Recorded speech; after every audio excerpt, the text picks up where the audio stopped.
Assalamualaikum. Nama saya Muhammad Amirul. Hari ini saya ingin menceritakan tentang filem Minat Rana. Filem Minat Rana ini dengan menggunakan aras yang pertama iaitu pengetahuan. Pengetahuan bagi filem ini ialah filem ini diterbitkan pada tahun 2017 dan diarahkan oleh Jensen Kim. Filem ini mengisahkan tentang dua orang mahasiswa yang baru sahaja masuk ke University Police Academy di Korea Selatan. Watak utama dalam filem ini mempunyai dua orang lelaki. Yang pertama ialah Kim Jun dan Hyun Yeon. Mereka berdua bukanlah siswa yang terbaik dan mereka juga bersahabat dan saling bantu antara satu sama lain. Permasalahan utama dalam filem ini ialah mengenai kes penculikan. Ia berlaku apabila Kim Jun dan Hyun Yeon menyaksikan seorang wanita diculik selepas mereka pulang daripada berhibur di kelab malam. Nama perempuan itu ialah Yoon Jun, berumur 17 tahun, yang diculik di tepi lorong yang gelap dan sunyi. Punca berlakunya kes penculikan ini adalah kerana remaja tersebut melarikan diri daripada rumah dan tidak berhubung lagi dengan ahli keluarganya. Perkara yang lebih mengejutkan lagi adalah apabila remaja tersebut akan diberikan suntikan untuk mengambil ovum sebelum dijual kepada pasangan yang mandul di Korea Selatan. Ini kerana di Korea Selatan mempunyai hospital kesuburan di mana pasangan yang mandul akan datang di situ untuk menambahkan kesuburan mereka. Bahkan jika ovum mereka sudah rosak, ovum masa-masa yang diculik itu sudah rosak, mereka dan tidak boleh digunakan lagi, organ mereka akan dijual. Ini kerana bagi orang yang culik itu, mereka membayar orang untuk memberikan semua perempuan itu dan menjualnya kembali di hospital kesuburan. Itu saja daripada saya. Warahmatullahi wabarakatuh. Nama diberi Siti Fatihah binti Nur Hamizi. Kat sini saya nak bentangkan tentang pemahaman iaitu punca-punca berlakunya kes penculikan. Permasalahan ini berlaku dari punca keluarga yang tidak harmoni. Antara justifikasi yang menyumbang kepada permasalahan ini ialah sikap ibu bapa yang sering bertengkar di hadapan anak-anak. Ini menyebabkan anak-anak sentiasa merasakan diri mereka tidak diberi perhatian, diberi kasih sayang yang secukupnya. Lepas tu dia menganggapkan keluarga dia orang ni tak ambil berat tentang dia orang. Rasa dia orang ni macam tak ambil berat lah, macam apa aku buat kat dunia ni kalau ibu bapa aku tak beri perhatian, macam tu. Lepas tu disebabkan itulah anak-anak merasakan tertekan dan sikap ibu bapa mereka yang lalu dia orang ni mengambil keputusan nak lari dari rumah. Lagi-lagi tak berhubung dengan family apa semua. Ni lah salah satunya. Bila lari rumah akan berlakunya penculikan ni bila kita jalan seorang-seorang. Bila jalan seorang-seorang ni akan berlakulah kes penculikan. Dia orang akan tangkap perempuan tu, lalu dia orang buat jadi pelacur ataupun menjual organ. Kat situlah. Sebab tu lari rumah ni tak dibenarkan. Lepas tu saya nak tekan kat sini, ibu bapa ni tak payahlah nak bergaduh, tapi bergaduhlah dalam bilik ataupun tempat yang tak nampak anak-anak, supaya dia orang ni tak merasakan keluarga dia orang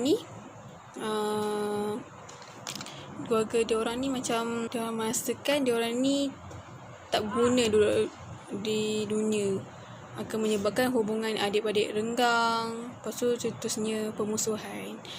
Itulah saja daripada saya. Sekian, terima kasih. Assalamualaikum. Assalamualaikum warahmatullahi wabarakatuh. Saya Muhammad Ibn Idrus dari kelas DSI 1A. Saya akan bentangkan movie review Midnight Runner berdasarkan kaedah taksonomi Bloom aras yang ketiga, iaitu aplikasi. Okey, apa yang diterangkan di sini ialah tentang permasalahan yang dihadapi dalam movie Midnight Runner ni. Permasalahan ialah penculikan yang sering berlaku dalam kalangan remaja wanita, remaja perempuan. Okay. Di dalam permasalahan ini, terdapat beberapa langkah yang perlu dilakukan untuk menangani permasalahan ini. Langkah-langkah ini perlulah dilakukan oleh kedua pihak, iaitu ibu bapa dan adik-beradik. Yang paling penting, antara peranan ibu bapa ialah seperti yang kita tahu, ibu bapa adalah orang yang paling bertanggungjawab dan orang yang paling rapat dengan mangsa. Tak kira siapa pun, wanita tu, setiap orang mesti ada keluarga.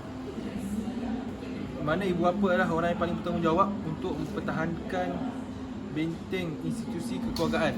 Jadi, ibu bapa perlu memainkan peranan yang penting dalam membina sebuah keluarga yang bahagia. Antara langkah yang boleh diterapkan ialah dalam sebuah keluargaan ialah perlulah menerapkan sifat berkasih sayang antara ibu bapa dan anak-anak. Setiap lapisan masyarakat yang berbeza agama dan budaya telah menjadikan amalan berkasih sayang sebagai amalan yang patut dipupuk dan disemai dalam sebuah keluarga supaya dapat menghidupkan suasana yang harmoni. Selanjutnya, ibu bapa wajar mengambil berat terhadap perkembangan anak-anak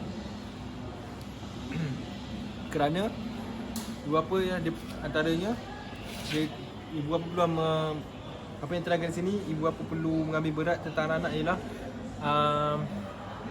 ialah untuk mengetahui siapa rakan-rakan anak-anak mereka, dengan siapa mereka bergaul, dengan siapa mereka bergaul secara dengan media sosial ataupun dengan berjumpa secara bersemuka, dan kawal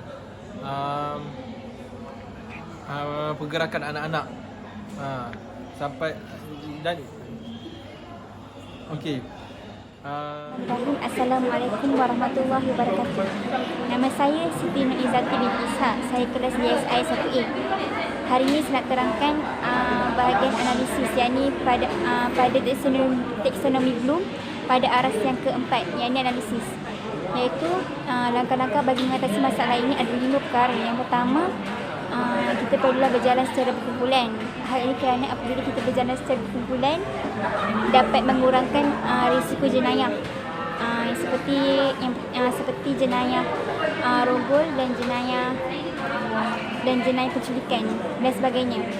Kemudian yang kedua, amatlah digalakkan bagi golongan wanita dan juga kanak-kanak untuk membawa alat pemedih mata, alat penyembuh alat pemedih mata dan juga membawa alat senjata kecil. Hal ini disebabkan untuk keselamatan mereka terjamin. Kemudian yang ketiga, sangatlah digalakkan bagi mereka untuk mempelajari ilmu pertahanan diri, disebabkan daripada ilmu pertahanan diri ini dapat mengurangkan risiko-risiko jenayah. Yang keempat, sangat tidak digalakkan bagi mereka yang suka berjalan bersendirian ini berjalan di tempat yang sunyi dan gelap, kerana penjenayah lebih menyasarkan pada tempat yang sunyi dan gelap bagi memudahkan mereka melakukan jenayah-jenayah mereka dan tidak dapat dihidu oleh pihak polis. Kemudian yang kelima, bagi mereka yang sering keluar berseorangan diri, tak kisahlah pada waktu siang atau malam, digalakkan bagi mereka untuk berkongsi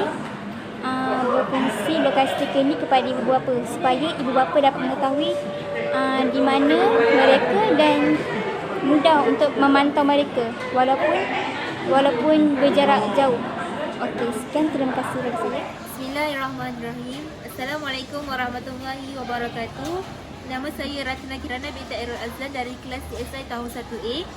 Jadi pada kali ini saya ingin buat sedikit review berdasarkan cerita yang telah dipilih oleh kumpulan saya, iaitu Minat Rana, yang diarahkan oleh Jason Kim dan diterbitkan pada tahun 2017 berdasarkan taksonomi Bloom aras 5 dan aras 6, iaitu sintesis dan penilaian.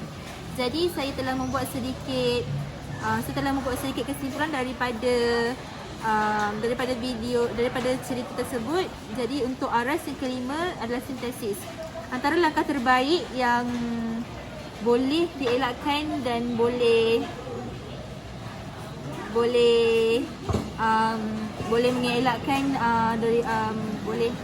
mengelakkan daripada risiko untuk diselekkan lebih tinggi adalah kita perlu janganlah berjalan di tempat yang sunyi dan gelap, kerana penjenayah ni dia lebih suka dia lebih suka menyiasatkan mangsa dalam keadaan yang gelap dan di tempat yang sunyi.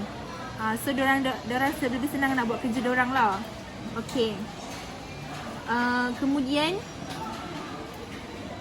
Kemudian antara langkah-langkah lain yang boleh diambil untuk dalam masalah ini ialah kita boleh berkongsi lokasi terkini pada ibu bapa. Sekarang dah mudah, sekarang dah ada apps dia, dah ada aplikasi untuk ibu bapa lebih kesan anak-anak lebih mudah melalui peranti telefon mereka sendiri. Okey. Antara langkah lain juga, remaja perlukan seorang teman apabila berjalan seorang di tempat yang macam saya cakap tadi lah, yang tempat gelap ataupun sunyi. Ini kerana untuk mengelakkan lebih banyak lebih banyak penjenayah dekat luar sana nak culik kita lah, macam tu. So kita boleh ajak kawan kita, teman kita kalau balik. Kalau macam okey lah. Okey, selain itu yang saya dapat simpulkan kat sini, kebanyakannya yang akan jadi mangsa culik adalah kanak-kanak dan wanita. So wanita dia paling dia punya risiko nak kena culik tu lagi tinggi tau. So wanita perlulah sentiasa menyediakan peralatan senjata kecil macam pisau yang boleh bawa dalam poket dan penyembuh pemedih mata. Selain tu boleh guna minyak wangi sembuh dekat mata Jenayah. Mata penjenayah. Macam tu. Okay. Jadi itu merupakan sintesis yang saya telah simpulkan daripada cerita daripada filem tersebut, dan saya juga telah membuat penilaian iaitu aras yang ke-6 dalam taksonomi Bloom. Okey, kelebihan yang ada bila kita mengamalkan bila kita mengamalkan sifat keselamatan dalam diri ialah melindungi diri daripada anasir jahat. Okay, keburukan dia, risiko untuk diculik tu lebih tinggi lah. Selain tu memudahkan pencarian ibu bapa. Manakala kekurangan dia, kalau salah maklumat kita bagi, dia akan jatuh kat tangan orang lain.